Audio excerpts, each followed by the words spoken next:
राहुल जी बयान देते हैं, कौन सी पार्टी के खिलाफ देते हैं भाई वो? अरे वो अपनी विपक्ष के खिलाफ बयान देते हैं, हमारी पार्टी के खिलाफ। अरे पहले सुनिए आप। अरे भारत बड़ा है कि पार्टियां बड़ी हैं? पहले बात सुनो, भारत बड़ा है तुम्हारे यहाँ, मोदी बड़ा है क्या? देश से बड़ा है क्या वो? मोदी के खिलाफ दे रहे हैं क्या वो? भारत के खिलाफ जंग छेड़। ठीक है विदुर राहुल जी, ये बेसिक बात है, ये बेसिक बात है राकेश जी। राकेश जी ये तो बहुत बेसिक सी बात है ना राकेश जी। भाई देश के खिलाफ बयान देना और नरेंद्र मोदी के खिलाफ बयान देना दोनों अलग अलग बातें हैं। अब नरेंद्र मोदी के खिलाफ जो बोलना चाहिए आप बोलिए, उसमें आप राजनीतिक तौर पर उस पर सहमति असहमति हो सकती है ना। देश के खिलाफ बोलेंगे तो सभी कहेंगे ये बात। एक मिनट, ठीक है राकेश जी। अभी बात सुनिए आप, क्या किसने क्या कहा वो हम सब जानते हैं, और भाजपा में नहीं सिखाएगी कि हमें क्या बोलना क्या नहीं बोलना। इनसे ट्रेनिंग नहीं लेंगे, ये हमारे हमारे ट्रेड में आप सुनिए। मोदी जी जाकर विदेश की धरती पर कहते हैं भारत में पैदा होना मेरा दुर्भाग्य है। ये क्या है? ये नहीं कहा, गलत, ये नहीं कहा, गलत कह रहे हैं। कोर्ट कर दो, कोर्ट कर दो, कोर्ट कर दो, क्या कहा है? नहीं हाँ ठीक बात है राकेश जी। भाई फिर ये तो आपको बताना पड़ेगा ना कि कब कहा नरेंद्र मोदी ने ये बात। गलत कह रहे हैं, भ्रम फैला रहे हैं। आयुषी नहीं ठीक है राकेश जी, बताना पड़ेगा ना कब कहा ये नरेंद्र मोदी ने, कब कहा ये तो बताना पड़ जाएगा ना फिर। देश के प्रधानमंत्री के बारे में गलत बोल रहे हैं।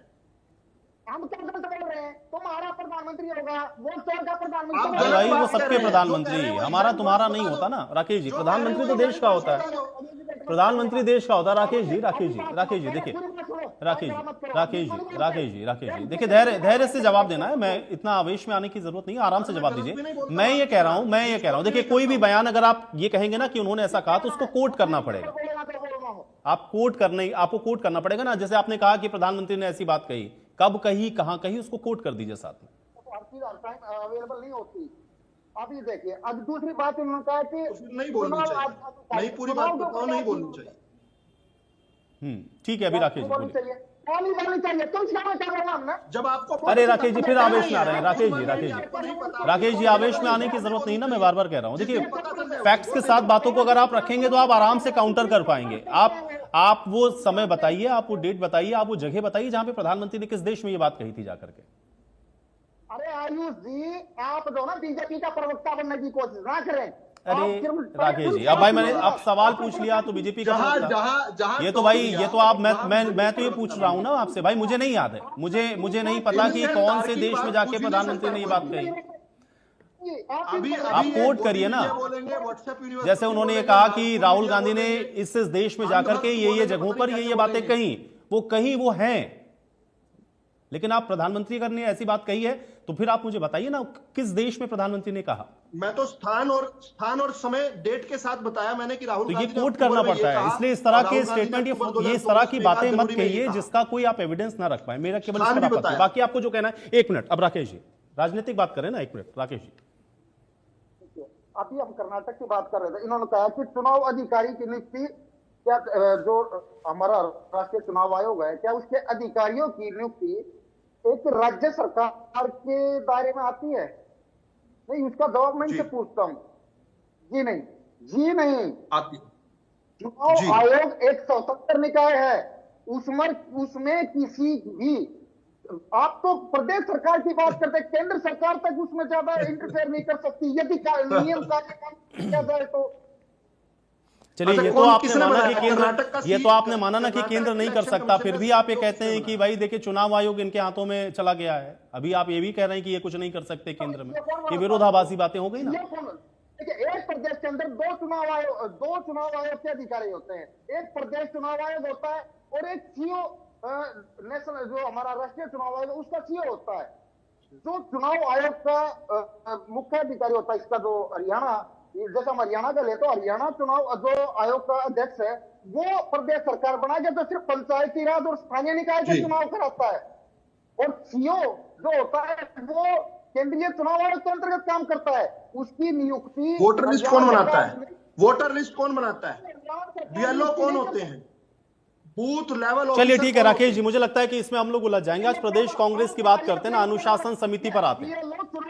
ठीक है, अनुशासन समिति पर आते हैं। देखिए ये फिर बहुत बड़ा विषय हो जाएगा। मुझे लगता है कि ठीक है, ये हम लोग जिस दिन वोट चोरी पर आप लोग कोई बात कहेंगे उस दिन हम इस पर चर्चा कर लेंगे। सौदा जी मुझे बताइए ना, अनुशासन समिति प्रदेश के अंदर या प्रदेश के जो आपके बड़े नेता हैं जो इस तरह की बयानबाजियां कर रहे हैं, क्या उन पर लगाम लगा पाएगी अनुशासन समिति? बिल्कुल लगाएगी, हर पार्टी लगाती है। जैसे अब भारतीय जनता पार्टी का मामला था, अभी इनकी सरकार है तब ये इतनी बड़ी बातें कर पा रहे हैं। जब हमारी सरकारें होती थी तो हम देखिए, मनमोहन सिंह जी की सरकार के समय, सरकार की बात बताता हूं, जैसे ही आरोप लगा हमने तुरंत उन मंत्रियों को हटाने का काम किया, जेल में डालने का काम किया। ये तो आरोपियों को प्रदेश अध्यक्ष बना के बैठे हैं, इनके प्रदेश अध्यक्ष पर तो फिर से आप इधर उधर की बातें करने लगे। मैं ये कह रहा हूं कि आपके बड़े नेता हैं, जैसे कैप्टन अजय यादव ने जो बात कही, उन्होंने तो सीधे कहा कि ये राहुल गांधी की बिना सहमति के आपने प्रदेश अध्यक्ष बना दिया। वो तो यही बात कह रहे हैं, वो तो प्रदेश अध्यक्ष पे भी सवाल खड़े कर रहे हैं। आपके प्रदेश अध्यक्ष को ये कहना पड़ रहा है कि मैं किसी गुट का नहीं हूं, मतलब गुटबाजी को भी स्वीकार कर रहे हैं। ये बड़े नेताओं पर लगाम कैसे लगाएंगे? और इसके पहले अनुशासन समिति आपने बनाई थी, क्या किया उस अनुशासन समिति ने, बताइए। देखिए, हमारे नए नए प्रदेश अध्यक्ष बने हैं, अब उनकी जो अनुशासन समिति आएगी उनके तरीके से काम करेगी। जो हमारे पिछले प्रदेश अध्यक्ष थे वो समिति उनके तरीके से काम करती थी। अब जितनी भी नई कार्यकारिणियां आती हैं, जब अपने तरीके से मैनेज करते हैं, नया प्रधानमंत्री बनेगा तो अपना मंत्रिमंडल बनाएगा ना, मुख्यमंत्री बनेगा तो अपना मंत्रिमंडल बनाएगा। इसी तरह से नए प्रदेश अध्यक्ष आए तो वो अपनी टीम खड़ी करेंगे। अरे तो कितने प्रदेश अध्यक्ष तो बदल गए ना भाई, कितने प्रदेश अध्यक्ष आप लोगों ने बना दिए। अगर हम लोग 2005 और 6 के बाद से देखें तो कितने प्रदेश अध्यक्ष बना दिए आपने, और क्या बदला कांग्रेस पार्टी के अंदर? और अभी भी यही प्रश्न है कि भाई 1 साल का इंतजार करके भी सीएलपी आपने भूपेंद्र हुड्डा को ही बनाया, तो बदला क्या फिर कांग्रेस पार्टी में? देखिए, ये पार्टी का हमारा अंदरूनी मामला था, इसमें हमने थोड़ा सा अपना वर्कआउट करना था कि हमारी सरकारें क्यों नहीं आ पाई, तो उस पर काम किया। थोड़ा टाइम लग गया, कोई दिक्कत तो नहीं। जब कर्नाटक में, जब इनकी तो केंद्र में सरकार थी, कर्नाटक में 8 महीने लग गए थे। हमने तो इस तरह के सवाल ज्यादा नहीं उठाए इन लोगों पर। इनका भी तो सीएलपी लीडर 8 महीने बाद बना था, ये इनका भी तो, इन पर भी तो वो चीजें लागू होती है ना। और जबकि इनकी केंद्र में सरकार थी, लेकिन आप कोई भी मामला उठाकर देख लीजिए, जब केंद्र में हमारी सरकार है, देखिए ईडी सीबीआई का डंडा बहुत मजबूत डंडा होता है, और जिसकी केंद्र में सरकार है वो सारी चीजें मैनेज कर लेता है। जिस तरह की बातें आज कांग्रेस में कुछ हमारे सम्मानित नेताओं ने कर दी, कोई बात नहीं है, लेकिन यदि ये सेंटर में हमारी सरकार होती तो। अच्छा सौदा जी, एक प्रश्न विजेंद्र रेड्डू जी ने पूछा, एक प्रश्न विजेंद्र रेड्डू जी ने पूछा, राकेश सौदा जी, राकेश सौदा जी भी उठाते हैं और इसलिए चुप रहते हैं। ठीक है राकेश सौदा जी, एक प्रश्न विजेंद्र रेड्डू जी ने उठाया और उन्होंने ये कहा कि भाई अगर आपके पार्टी के नवनियुक्त प्रदेश अध्यक्ष कहते हैं कि मैं किसी गुट का नहीं हूं, तो जो बृजेंद्र सिंह की यात्रा चल रही, क्या उस यात्रा में वो शामिल होंगे?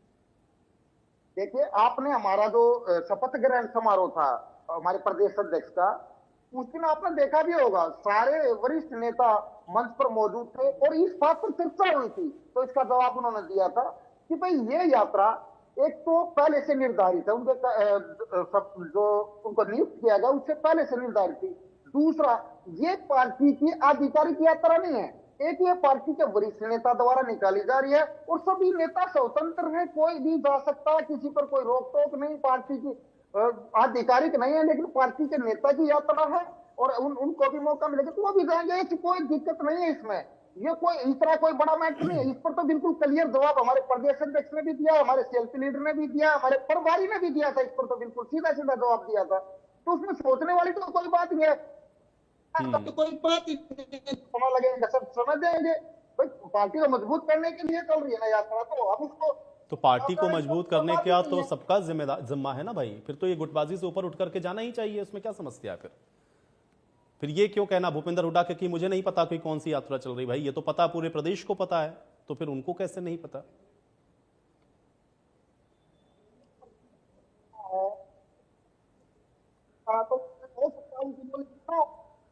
अब उनके संज्ञान में है तो इस तरह के कोई बयानबाजी अब तो कुछ नहीं है। उस दिन मंच पर उसके बाद तो इस तरह उस दिन के बाद नहीं आया किसी भी नेता का, आप देख सकते हैं। चलिए ठीक है, अब आप ये कह रहे हैं कि एक संदेश आप लोग दे रहे हैं, अब ठीक है राकेश सौदा जी, समस्या यही है ना कि भाई बदलेगा क्या, यही तो सबसे बड़ा प्रश्न है, और ये बदल जाए तो बहुत बेहतर होगा कांग्रेस पार्टी के लिए। ठीक है विधु रावल जी, आयुषी आपने एक प्रश्न